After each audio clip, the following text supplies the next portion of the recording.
السلام علیکم برادرای عزیز، سلام علیکم با کلی مردم مسلمان و کلی مردم خیرخواه و کسی که تماشا میکنه و همیشه ما را خیلی بود خطی یکی بابا جان ویدیو نبود بسیاری و فقط می نوشتن که چی به خطی یکی بابا جان این ویدیوشی با این ویدیو هم با فکر که با همه مقبول میشه. و ویدیو چیه برادرای عزیز؟ در جای هجوما هستین، جای هجوما هستین، بازی عکس رفته شما میبینید خودتون باورید که همتون مقبول میشه برادرها.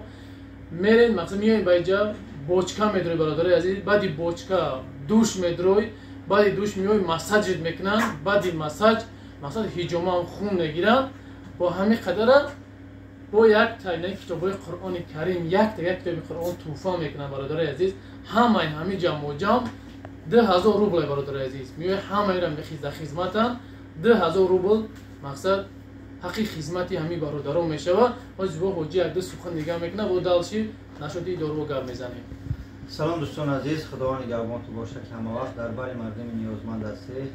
ابونتشوی یا پاتریسشوی برادر جنبک خیلی دوستان مهربان، ما در اینجا خاطر برادر قاری موسی که اینجا الحمدلله توجکان هجومش در پرسپیگ میرسه خدمت رسونی کرده ایستاده اینجا جنبک اومد خواستیم یک سامیس یک جای یک ویدیو کنیم. ما خیلی شد نبودیم یک جای و این یا پستی بلندی شده بود. خیلی ما بنده ایم، کلی بنده خطا کار همه خطا میکنه، این خطا کرد ما خطا کردیم بین همدیگر پستی بلندی بود. الحمدلله خیلی گذشت بود نبود.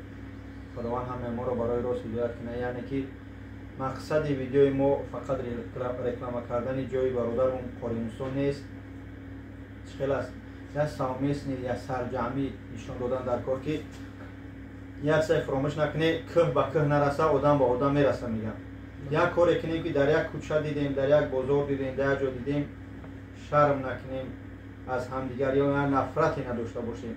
حرکت کنیم که دل یک کس نرنجونیم، حرکت کنیم که یک کس خفه نکنیم.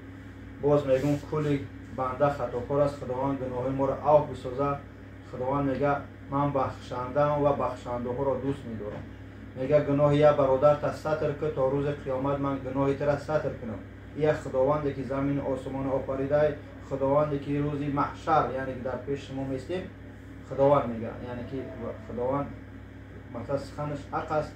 و هم خاطر دوستان مهربان خاطر جان بگیم خیر مهاجر برنامه کانال داره، یعنی که چی بگم دوستان، حرکت کنید که یک مش شویم، حرکت کنید برادر شویم، حرکت کنیم دست یک معیوب یک کمبغل و یک نادار و ناچار بگیریم در گیجه باشیم، چی در اینجا باشم چی در وطن عزیز باشیم دوستان. باز میگم الحمدلله در مترو پرسپیگ میگه که برادرمون هجوما داره، فیتابوشکا داره، مساج داره، همه خدمت رسونی داروهای بسیار داره. ما پیلوسیم چیکار کرده برای جلب ساختن برادرای خودمون با قرآن یا که جلب ساختن برای هجوما تو سبب شوه هجوما یک از قرآن بگیره یا که مقصد قرآن سبب شوه که یک از بیا از هجوما با خبر شوه و شفا بیا ان شاء الله. مساج چخیل برادر گو مساج فیتابوشکا و خدمت رسونی با پیروزی یک قرآن اینجا که این قرآن خودش نقش البته شده اگر بخریش 700 یا 1000 روبل پیروز از همه همین یک قرآن پدر کم میکنه 2000 روبل ان شاء الله بیاید در خدمت شما. رقمش در اینجا 93 میمونیم شو.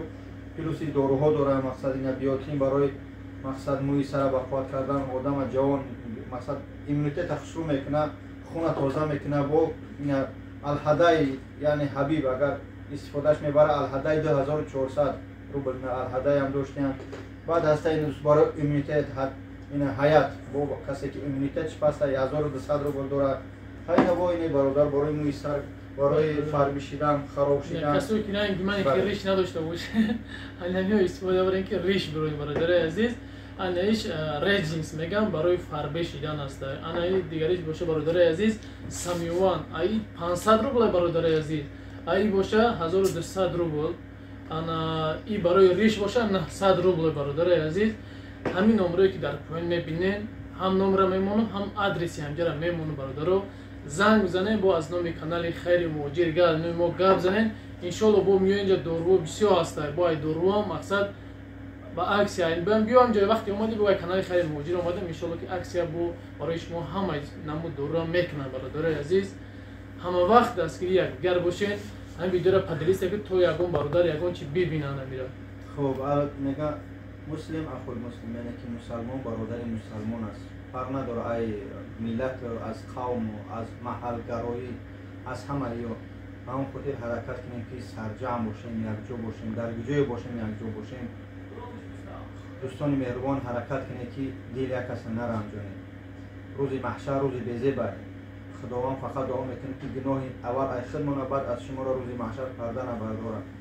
روز محشر پرده برداشتن پروردگار از روی گناه‌های بنده چقدر بی‌زیبه میگه. خدا گر پرده بردارد چی میگن؟ همون یک شعر است. و همون خاطر همه ما را خدا برای راست هدایت کنه. بیایم مسلمان شیم، نه شیم شیخ یخ موریش میمونیم و یخ مقصد بیری شیم و یخ نصیحتگر هر کس دمی زندگی خوشا بگیره. بتونیم یک کس دستگیری کنیم، نتونیم یک کس زلال به یک کس نرسد. خداوند نگهدار باشه. برادرای حرمت عزت میکنیم، رحمت خدمت حرمت نکنیم، به شما رحمت. سلامت باشید دوستان عزیز. السلام.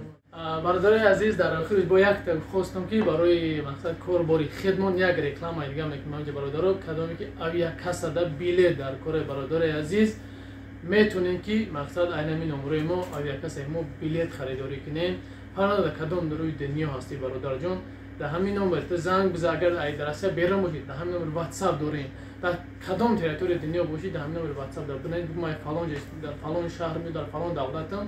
تمام برادر جان ما بلیت را میگیریم، الکترونی هم پاسپورت می برای نشون میدی، میزنی میگذاری میره ایرپورت. برادر عزیز، روخی خدا همتون نگهبان باشه. السلام علیکم و رحمت الله و برکاته.